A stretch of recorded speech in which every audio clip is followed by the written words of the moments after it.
नमस्कार आदाब, मेरा उकरम। आप देख रहे हैं दैनिक देवभूमि समाचार। उत्तराखंड किसान मोर्चे के बैनर तले सैकड़ों किसानों ने आज शहर में ट्रैक्टर रैली निकालकर एक महापंचायत का आयोजन किया। बता दें कि 24 अगस्त को भी किसान संगठनों ने एक महापंचायत का आयोजन किया था। वहीं आज किसानों ने अपनी विभिन्न मांगों को लेकर राज्य और केंद्र सरकार को चेतावनी देते हुए कहा कि किसान आज सड़कों पर उतरने को मजबूर हो रहा है, लेकिन सरकार किसानों की अपेक्षा कर रही है। किसानों ने चेतावनी देते हुए कहा कि यदि उनकी मांगों पर कोई विचार नहीं किया गया तो विधानसभा कूच करने को भी मजबूर होंगे। किसानों ने चेतावनी देते हुए कहा कि यदि उनकी मांगों पर कोई सकारात्मक निर्णय नहीं मिलता, आगामी 2024 लोकसभा चुनाव में किसान अपनी ताकत दिखाने का काम करेंगे। देखें एक खास रिपोर्ट। आज ये किसानों का हजूम आपने हरिद्वार की सड़कों पर, उड़की की सड़कों पर देखा। हजारों की तादाद में यहाँ पर ट्रैक्टर है, हजारों की तादाद में यहाँ किसान है। तो जो किसान का गुस्सा सरकारों के प्रति है वो आज आपको यहाँ दिखाई दे रहा है। इतनी संख्या में आप यहाँ के सभी पुराने मीडिया कर्मी, मीडिया बंधुओं, आप सभी को पता है इतनी संख्या में ट्रैक्टर कभी नहीं यहाँ उतरा। तो ये आज सरकार को गुस्सा दिखाई दे रहा है। हमें 10,000 रुपये मुआवजा की हमारी मांग है। जो बाढ़ से किसानों को नुकसान हुआ है, 10,000 रुपये मुआवजा प्रति बीघा दिया जाए। इकबालपुर शुगर का 142 करोड़ रुपये भुगतान तुरंत दिया जाए इकबालपुर शुगर मिल से।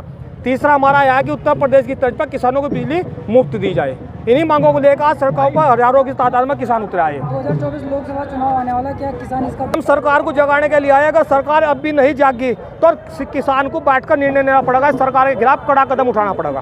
टिकैत साहब भी आए थे। चौधरी राकेश टिकैत हमारे बड़े राष्ट्रीय नेता वो आए थे, वो भी हमारा धरना प्रदर्शन था, ये भी उन्हीं का। जब संयुक्त किसान मोर्चे का बैनर तला, हम 2 साल एक ही मंच पर काम कर रहे। जब हमारा संयुक्त कार्यक्रम होगा तो उसमें दोबारा फिर चौधरी राकेश टिकैत को हम बुलाओगे। पंचायत का मुद्दा ये रहेगा कि जनपद हरिद्वार में जो बाढ़ आई है उसमें किसानों को जो राज्य सरकार मुआवजा दे रही है वो ऊँट के मुंह में जीरा है, ये नाकाफी है।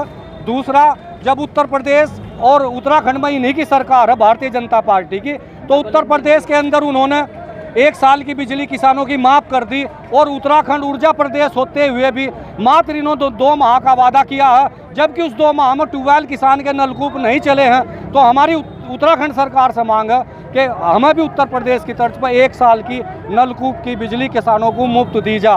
तीसरा, किसानों का जो किसान क्रेडिट कार्ड है, किसानों का जो कर्जा है वो जो है राज्य सरकार और केंद्र सरकार उसे माफ़ करे।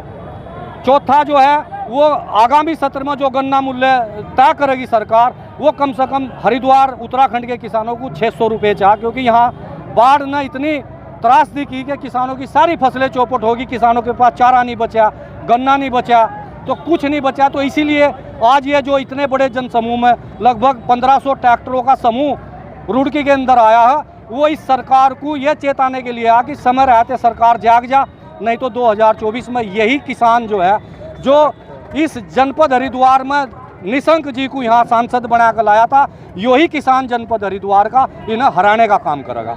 आज लगभग 4 से 5 हज़ार किसान रुड़की में आया है। अभी हमारे जो बड़े नेता हैं वो इस संबंध में रणनीति तय करेंगे कि अगर सरकार हमारी इन मांगों को नहीं मानती तो हमारी आगामी रणनीति क्या होगी।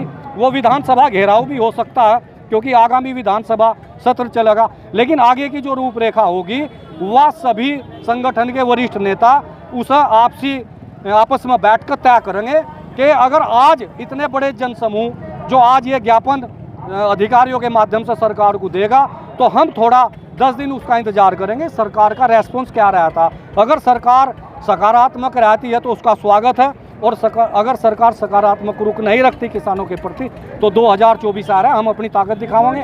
नहीं, किसान बहिष्कार क्यों करेगा? किसान को क्या, पूरे देश के लोगों को अधिकार है अपना जो प्रजातंत्र में वोट करने का। अगर भारतीय जनता पार्टी की सरकार या भारतीय जनता पार्टी के मुख्यमंत्री या भारतीय जनता पार्टी के सांसद किसानों के प्रति कोई दूरगामी नीति नहीं बनाते जिससे किसानों का हकीकत में विकास हो, अगर वो इस रणनीति को नहीं बनाते तो आप नज़दीक देख ले 2024 तो यही किसान फिर अपना इस सरकार को अपना रूप दिखाएंगे। अब वोट के रूप में इन्हें हराने का काम करेगा ये जनपद हरिद्वार का किसान।